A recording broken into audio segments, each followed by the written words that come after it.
from Hollywood.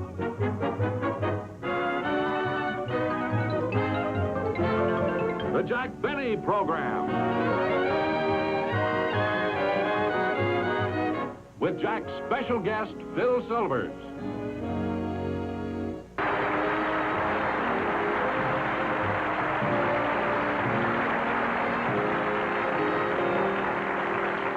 Look, I don't care about your problems. All I know is you're the makeup department. You were supposed to have a barber in my dressing room 20 minutes ago. He's not here yet. Well, see that he is, or there'll be trouble. Can't understand why I can't get any service around here. Gee, look at the fire in my eyes.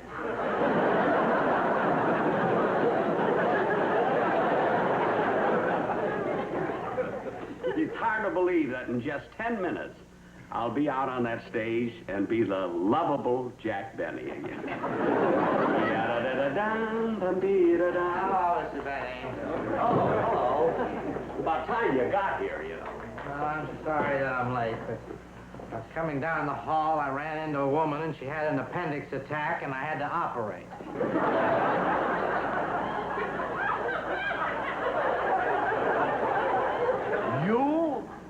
You had to operate on her?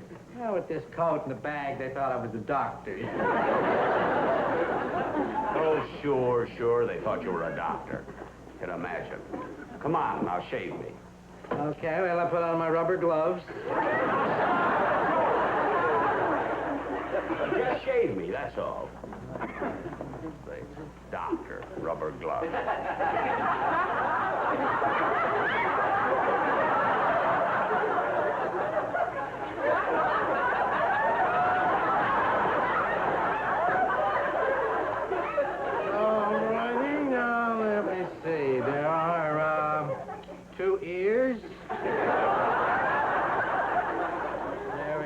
One nose and one chin. What are you doing? After I'm through shaving you, I'll count again. Stop taking inventory. Just shave me. Okay. Mr. Benny? Yes? I understand you've got Phil Silvers on your show tonight? Yeah, Phil is my guest star. Oh, boy. That ought to be a pretty funny show, huh? Yeah, I think it'll be funny. Of course, I come out first, you know, and I do my monologue. Then you introduce Phil Silvers, huh? No, not yet. Then I have Don Wilson come out, and then we do a kind of a funny bit there. Then Phil. No. Oh. No, then I do the violin bit, a bit with my violin, you see. And then, what's the matter? I think I cut you. You think you cut me? Can't you tell? Well, it'd help me if you'd bleed a little. Look, I'm not going to force myself just for you. Now, be quiet, will you, while I go over my monologue. Good evening, ladies and gentlemen. Then Phil comes. Oh, shut up. Good evening, ladies and gentlemen. And welcome to our show. Now, before we go into our... Hey, Jack, you better hurry. It's almost showtime. Well, don't worry about it, Don. I'll only be a couple of minutes here. Well, but that'll only give you 3 minutes to make yourself lovable. Oh, no, it won't take that long. Because, you see, I didn't get very angry today. The Jack Benny crew is wanted on stage, and the barber is wanted in surgery.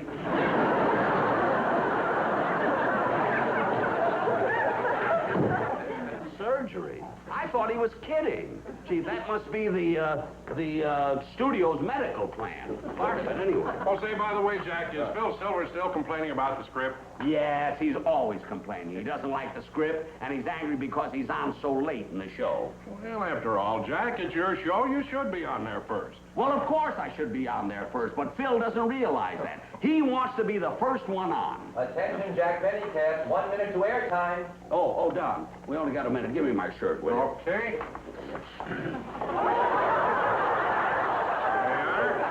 And get me my tie over there, will you? All right.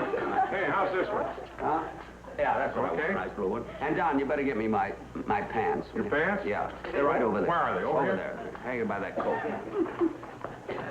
Well, I don't see any pants, Jack. They're not here. They are, too. I put them right there by the coat. Well, they're not here now.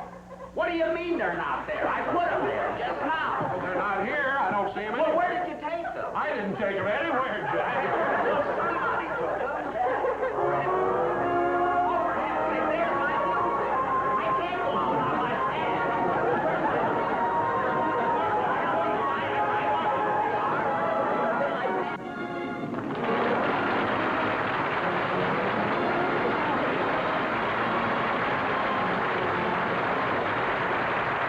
Thank you very much, ladies and gentlemen. It's nice to see you know who I am.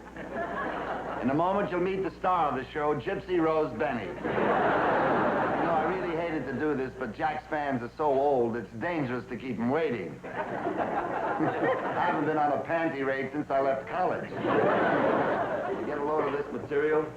Unfinished payments. I really feel like a heel, but should we see what's in the pocket?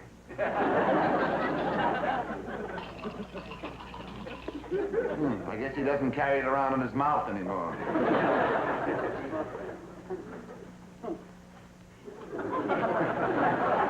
And then he says his money is all tied up. He ain't kidding. This is an obstacle course for pickpockets. Phil. Yeah, For Jack. heaven's sake, give me my pants, will you? Look, you put your head behind that curtain or I'll hand out baseballs to the audience. Oh, such fiery eyes. Look, should we try the back pocket where the wallet is? All those in favor, say aye. Aye. Thank you, mystery fans. Here we go. His driver's license. That'll tell us a few things. Jack Benny, hair, brown, height 5'10½", eyes, lazy lagoon blue. Oh, wait a minute. Date of birth. Oh, I've been waiting for years to see this. This has been erased once too often. Boy, he must have had this a long time. Get a load of this. Good for buggies, bicycles, and covered wagons. Hey, Phil, give me Jack's pants, will you? Why, Don? Well, he took mine. Are you kidding? Jack's got your pants? You're darn right I have.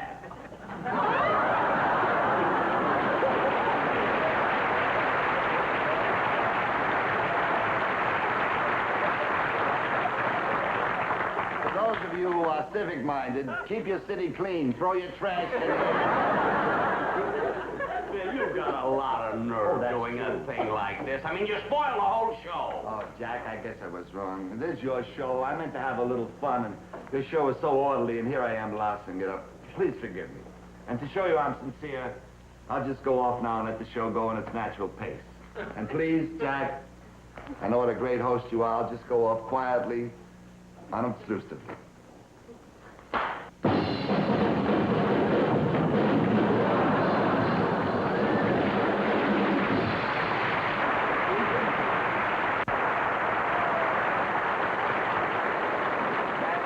Was choreographed by a chicken with his head cut off. And the nerve of that guy, the gall of Phil Silvers, taking my pants and going through the pockets. I wonder what Don has in his pocket. There's his wallet. Gee, it's kind of fat. What's in there? A lamb chop. I should have known. Here. A shrimp cocktail? Don? Oh, Don? Yes, Jack? Come on out here. I can't come out like this, Jack. It's embarrassing. I don't care whether it's embarrassing or not. Come on out here. I won't do it. You will too. Now come here. Oh, all right.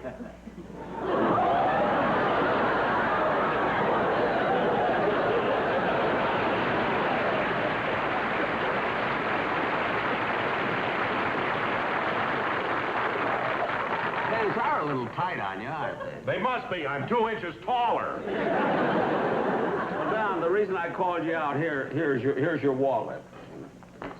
No. Oh, wait a minute. I'll get. Don't bend down. I'll put my pants. Don't bend down. There you are. Thanks. Wait a minute, Don, come here. Come here. Look at, I don't know why you're angry with me. It's all Phil Silver's fault. He's the one who stole my pants in the first place. I can't imagine him acting like that. After all that I did for him. After all you've done for him, what did you ever do for Phil Silvers? I'll tell you what I did. Years ago, when he came to California to try to get into show business, I'm the first one he got in touch with, even though we'd never met each other. No kidding. That's right. I'll never forget the first time I ever saw Phil Silvers. In my scrapbook, when the doorbell rang.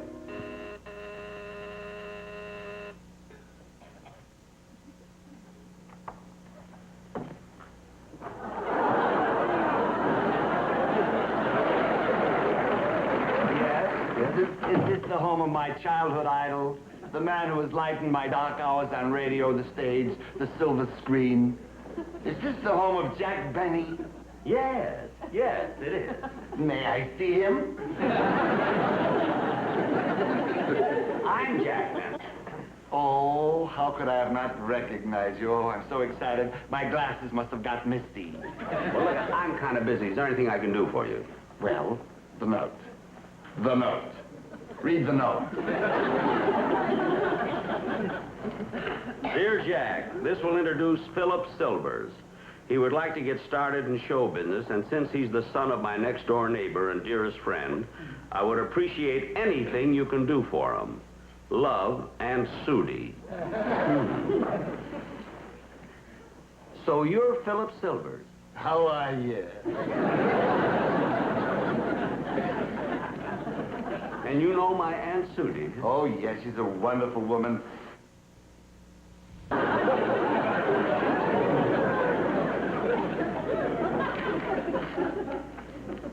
And Jack, since his mother was so wonderful to me during my recent illness, and since Philip is just getting started, would it be all right if he stayed at your house for a few days? Love, and Sudi. A room with cross ventilation would be very nice. Listen, you're getting a room with one window. It's upstairs at the end of the hall. Nothing on the main floor? No! Well, up we go. Ooh, these bags are heavy.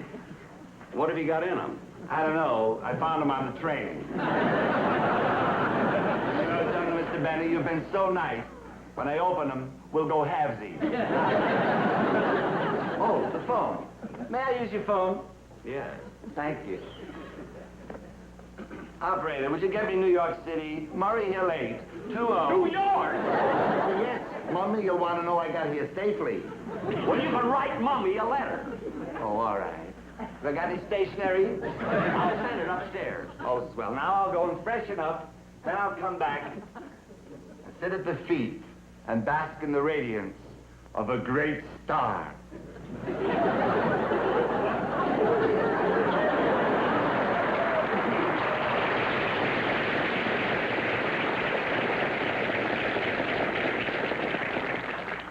That's the first thing he said that made sense.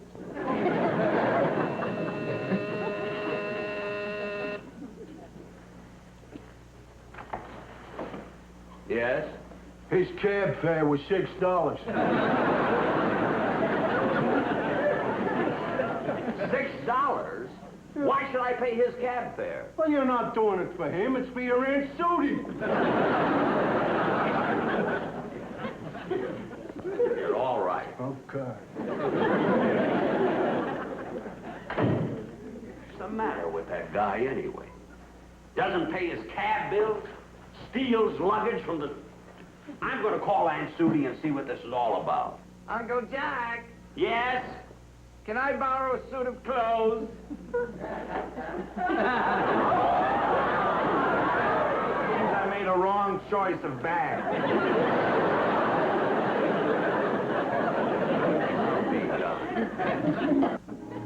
That was my introduction to Phil Silvers. I thought there would be no harm in putting him up for a day or two, but 2 weeks later he was still there. The only thing that gave me hope was that each day he ate like he was leaving tomorrow. As the weeks went by and he made no move to leave, Little things he did began to get on my nerves.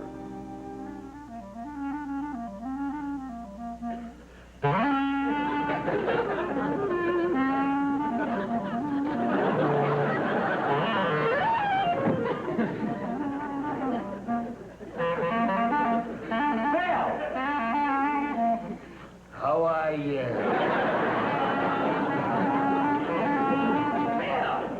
What are you doing with that clarinet? 4 o'clock. You got up at 4 o'clock in the morning to play that thing? What do you mean, got up? I just got in.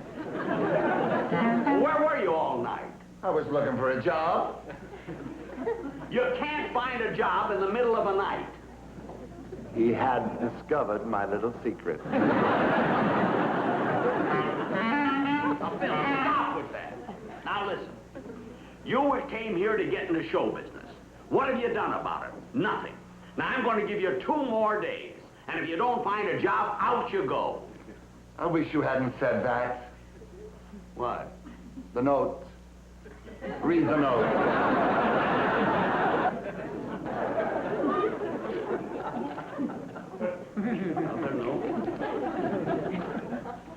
One more thing, Jack. Philip is sensitive, so don't rush him. Let him take his time and feel his way around. Love and Sudi. Now, aren't you ashamed of yourself? Talking this way to the only son of the best friend your Aunt Sudi ever had?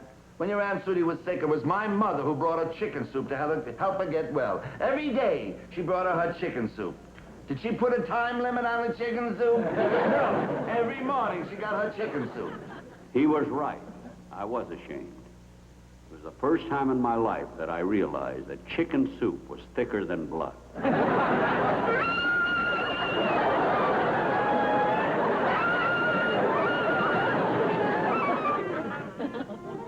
As winter faded, spring burst upon the scene. The crocus were in the fields, the birds were in the trees, and the worm was still in my house. As I came in the door, I thought I had the wrong house. I wasn't greeted by that irritating, "How are ya?" Phil wasn't in the living room. Oh, Phil! Phil! I called and called, but I got no answer.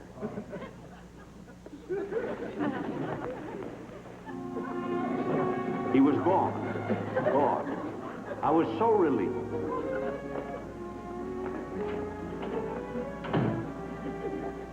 For the first time in months, my stomach felt as though it could retain food.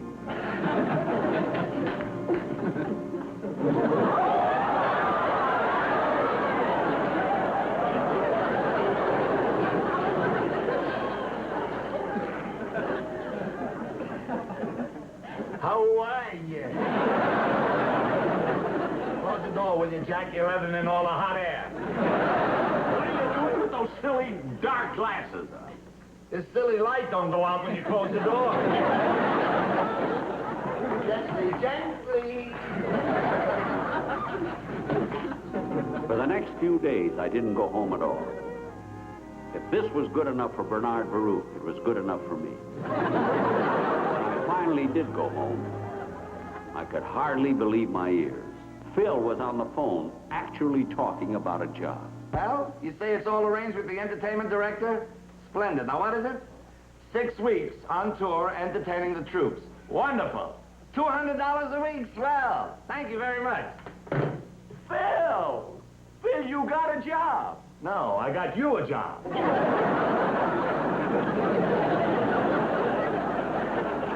What? I can't wait for that kind of dough. Well, I can't work. I can't go on tour. Well, you gotta go. You gotta get out of the house. We're getting on each other's nerves. I don't know about getting on each other's nerves, but I know you're getting on my nerves. You were only supposed to be here a couple of days. Jack, I haven't been here so long. Oh, no? When you first came here, you had hair. Well, that's because I worry so much about your lovely Aunt Sudi. You see, she's been ill, and she hears you haven't been nice to me. She'll be upset. All right. But, Phil, you've got to make some contacts. You've got to do something for yourself. You've got to make friends. At least he took my advice about making friends. Night after night, they were there. All right, Charlie, I bet $200. You in? Phil, you were cleaned out last night. Where'd you get all this money? I don't know. I found one of those old things around the house. You know, one of these things, what do you call them? Sold it to some jerk for $75. Stradivarius. You in? Hey, Jack, get that door, will you? All right, I want... How many cards? 3. 3? Yeah. You? I'll take 3, all right? Good.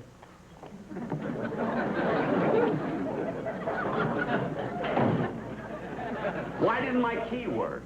I had the lock changed. Come on, Charlie. Well, Phil, aren't you going to say hello? Hello. All right? Hello. Come on, will you? What, are we going to be here all day? You in? Okay. Is this the way to say hello to this lady? I never saw this lady before in my life. But what do you want? What? Will you? Don't sit there like a clown, will you? Oh, you never saw this lady in your life? No. Well, Phil, I have news for you. This lady is Aunt Sudie. Remember? Aunt Sudie and the chicken soup? Well, my glasses must have got misty again. Got a note on you?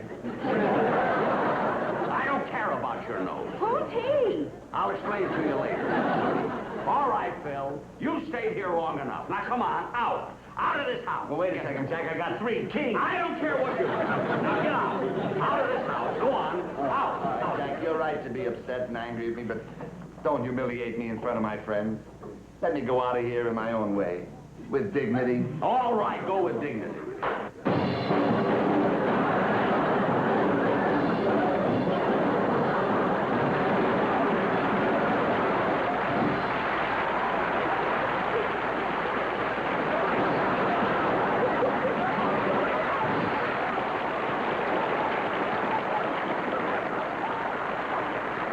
And that was my introduction to Phil Silvers. I finally got rid of him. But my Aunt Sudie stayed for the next 12 years.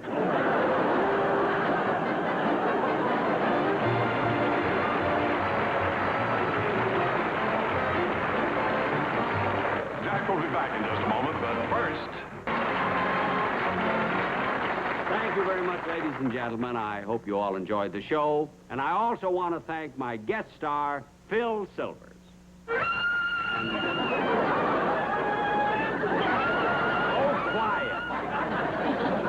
Such a ham.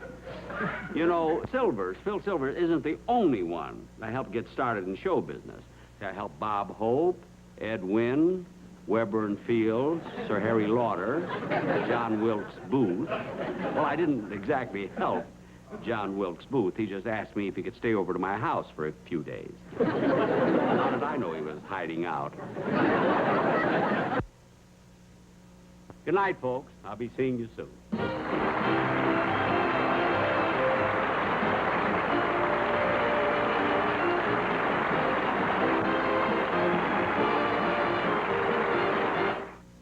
Friday night at 6:30 Eastern. Ida Lupino and Steve Cochran star in Private Hell on the 90-minute movie. Then at 8, it's Superbook. Now stay tuned for I Married Joan, right here on CBN Cable.